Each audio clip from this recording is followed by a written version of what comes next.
Esta é a história do dia da Rádio Observador.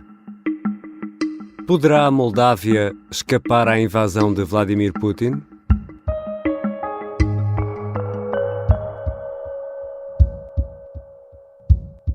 Planul pentru perioada următoare presupune acțiuni cu implicarea unor diversioniști cu pregătire militară, camuflați în civil, care să întreprindă acțiuni violente, atac asupra unor edificii ale statului și luare de ostatici. Maia Sandu é a presidente da Moldova, pequeno país que estará na mira de Vladimir Putin há muito tempo. A presidente descreve alegado plano russo que prevê a ação de sabotadores com treino militar, vestidos à civil e que têm como missão levar a cabo ações violentas, atacar edifícios governamentais e fazer reféns. Maia Sandu diz que o plano de Moscovo para tomar a Moldova passa por instigar e organizar protestos para provocar uma mudança de poder. Será mesmo assim? E que interesse tem Moscovo na Moldova? Vou conversar com a jornalista do Observador, Ana Kotovits, que tem acompanhado a evolução da guerra desde o início. Eu sou o Ricardo Conceição e esta é a história do dia. Bem-vinda, Ana. Olá, Ricardo. Moldávia ou Moldova? Qual é a forma mais correta?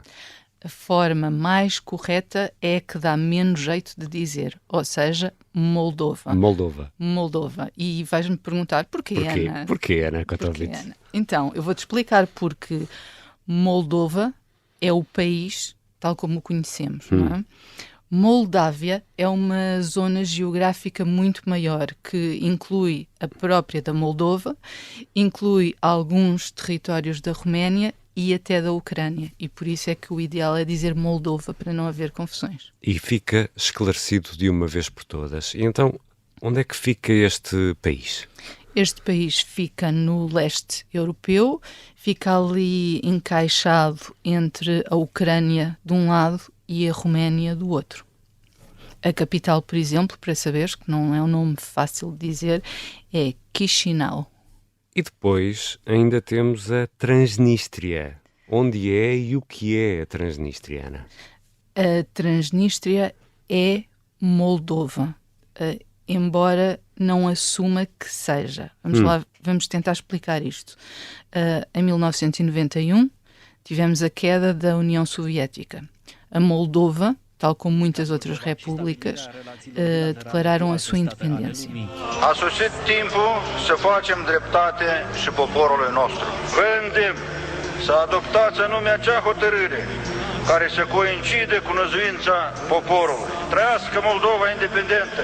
Há uma zona da Moldova, uma fatia, uma língua de território muito fininha encostada à Ucrânia, que não quisesse a independência, não estava minimamente interessada em virar-se para o Ocidente. Então, no ano seguinte, em 1992, proclamou a sua própria independência.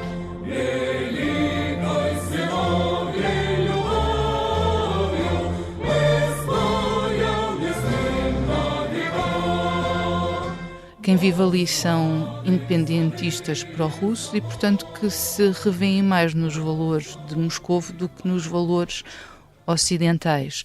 Mas a independência da Transnistria nunca foi reconhecida, ou foi? Nunca foi reconhecida. A Transnistria, hoje em dia, é vista como um conflito congelado. Ou seja, para todos os efeitos, a comunidade internacional diz que a Transnistria é parte da República da Moldova, mas na verdade eles têm uma vida à parte, mas também não há guerra, não há conflito armado entre eles. E sendo a Moldova, já o explicaste, uma das 15 repúblicas socialistas, era um dos 15 elementos que compunham a URSS, qual é o sentimento da população em relação ao Ocidente e em relação a Moscovo? Há sentimentos mistos. Tu não podes dizer que a população é totalmente pró-Ocidente ou pró-Russa. Até porque, por exemplo, em termos políticos, os governos têm oscilado entre governos pró-russos e governos pró-Ocidente.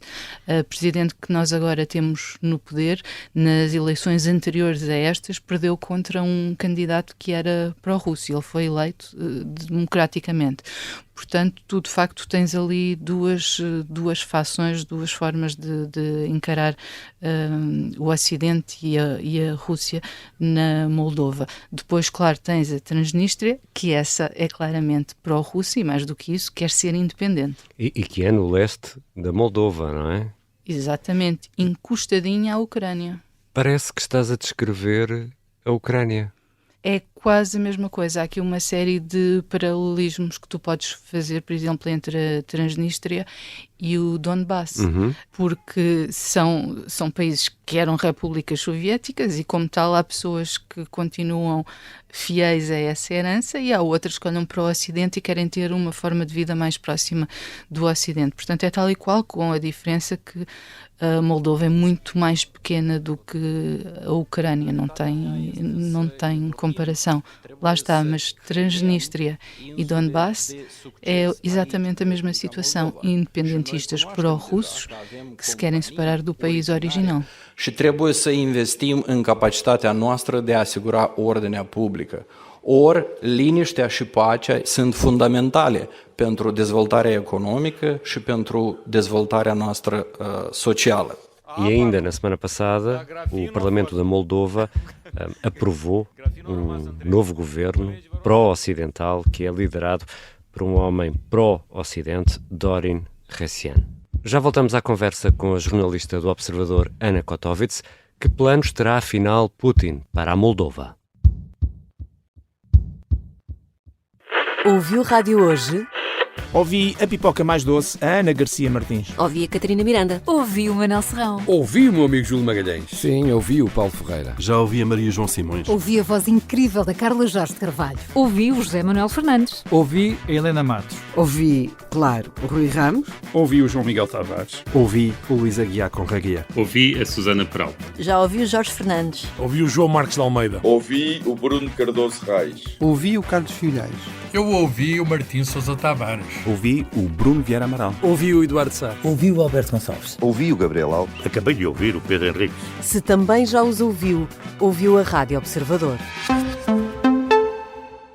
Estamos de regresso à conversa com a jornalista do Observador, Ana Kotovits. Ana, já percebemos que a Moldova é um país pequeno, pobre, que não tem acesso ao mar, direto, pelo menos, terá de passar ali por um canal que é controlado pela Ucrânia. Que capacidade de defesa tem a Moldova? A Moldova é, de facto, um país pequeno e pobre, tem cerca de 3 milhões de habitantes e, neste momento, é o país mais pobre da Europa. Em termos de capacidade de defesa, também é uma capacidade muito pequena, que a NATO estima em cerca de 6.500 militares. E é por isso que a presidente Maia Sandu, também ela pró-ocidental, admite numa entrevista ao Político uma eventual adesão à NATO?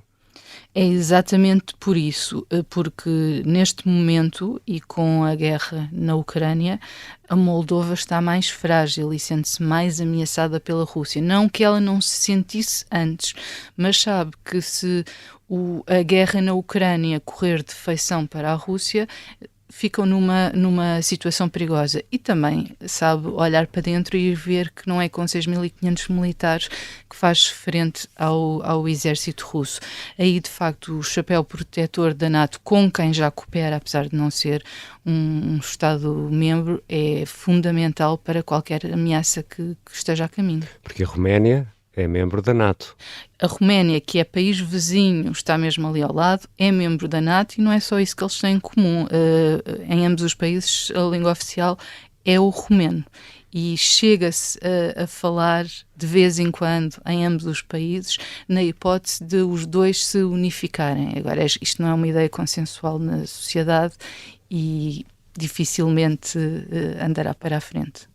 E num dos primeiros episódios aqui da História do Dia, há cerca de um ano, assinalámos agora recentemente o primeiro aniversário da História do Dia, conversava com o Major-General Arnaud Moreira e perguntava-lhe se a Moldova seria a próxima. Isso já era uma possibilidade forte naqueles primeiros dias de guerra.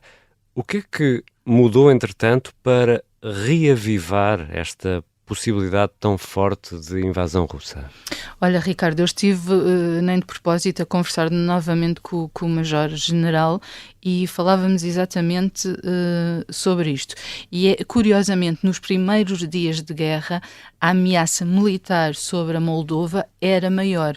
Porquê? Porque não sabíamos como é que a guerra ia correr. E, supostamente, a Rússia seria capaz de ter ali uma série de ganhos. Era normal que conseguisse varrer o sul da Ucrânia, entrar pela Transnistria adentro e facilmente fazer cair a Moldova. Isso não aconteceu. E neste momento a Ucrânia é uma espécie de barreira que protege a Moldova de uma entrada dos russos. O que está a acontecer, essencialmente, é a possibilidade da Rússia tentar destabilizar a sociedade moldava ao ponto de haver convulsões que levem a uma mudança do poder político. E aí, como já falámos há bocado, o poder político na Moldova oscila entre pró-Ocidente e pró-russo. Mas, Ana, o diretor dos serviços de informações moldavos disse, e corrige-me se não for assim, que uma eventual invasão russa da Moldova não se tratava de se poderia acontecer, mas sim quando iria acontecer. Foi exatamente isso que disse Alexandru Mosteata. E foi tão assim que depois o SIS, que são as secretas da Moldova... Não confundir com as outros. Não. Que as secretas da Moldova sentiram necessidade de vir afinar as declarações dele.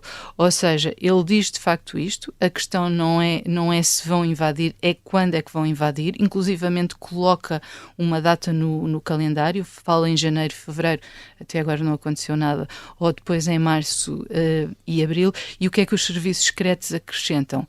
Que isto está tudo dependente do que acontecer na Ucrânia. E, portanto, é a tal questão que falávamos há pouco da Ucrânia estar ali a servir de barreira. Se a barreira da Ucrânia cai, a Moldova cai também. Așa cum am menționat mai devreme, scopul acestor acțiuni este răsturnarea ordinii constituționale, schimbarea puterii legitime de la Chișinău pe una ilegitimă, care să pună țara noastră la dispoziția Rusiei. No meio disto tudo, o que é que diz Moscovo? Moscovo diz mais ou menos o mesmo que dizia quando não ia invadir a Ucrânia. O Sergei Lavrov, que é o chefe da diplomacia russa, depois da Maia Sandu ter falado em todas estas hipóteses, veio dizer que nem pensar nisso, que a Rússia não tem quaisquer planos de invadir a Moldova, e até diz o contrário, que é...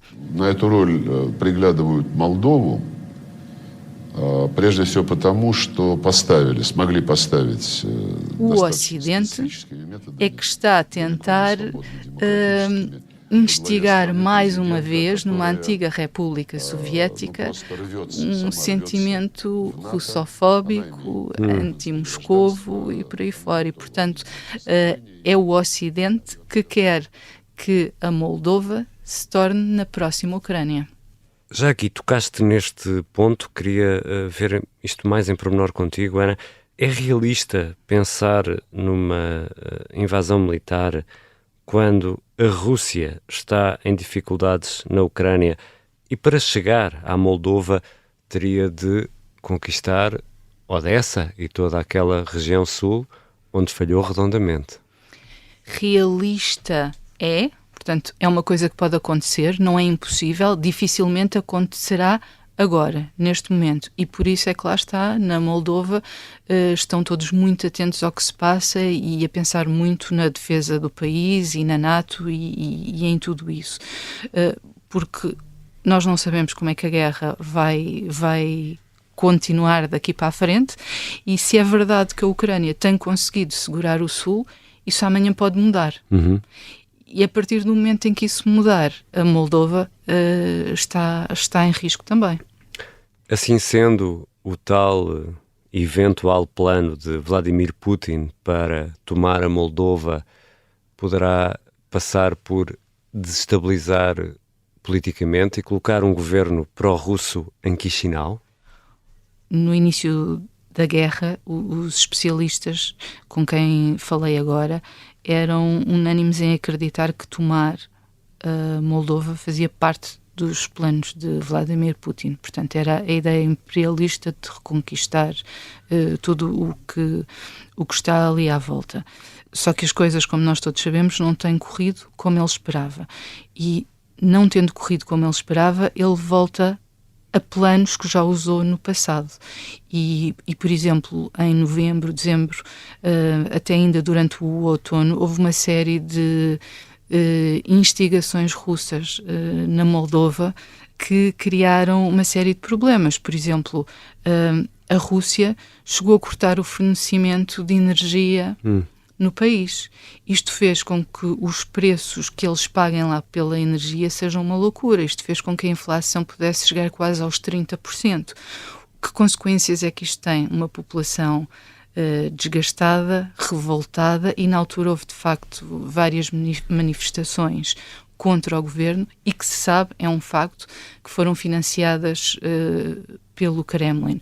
Portanto, o que todos os especialistas com quem falamos nos dizem é que neste momento, enquanto a Ucrânia estiver a resistir, o plano de Putin para a Moldova será conseguir criar a maior instabilidade política e social que conseguir, para que o governo caia naturalmente e chegue um governo pró-russo ao poder, até porque aí ganha um aliado que está encostado à Ucrânia e que pode ajudar na guerra. Tal como a Bielorrússia, não é? Exatamente, situações muito semelhantes, só que a Bielorrússia já está ganha e a Moldova não. Obrigado, Ana. Obrigada eu, Ricardo. Ana Kotovits é jornalista do Observador e acompanha a evolução da guerra desde o início. Esta foi a história do dia. Se gosta deste podcast, por que não partilhá-lo com um amigo ou um familiar? Para nós, essa partilha é mesmo muito importante. Estamos disponíveis no site do Observador e também nas aplicações que habitualmente usa para ouvir podcast. No arranque da conversa, ouvimos um som de Mirceea Snegur a declarar a independência. É o primeiro presidente da Moldova e este som foi registado pela televisão da Moldova. Ouvimos ainda uma versão do hino da Transnistria, retirada do YouTube, e os restantes sons foram disponibilizados pela agência Reuters. A sonoplastia da Beatriz Martel Garcia, a música do genérico do João Ribeiro. Eu sou o Ricardo Conceição. Até amanhã.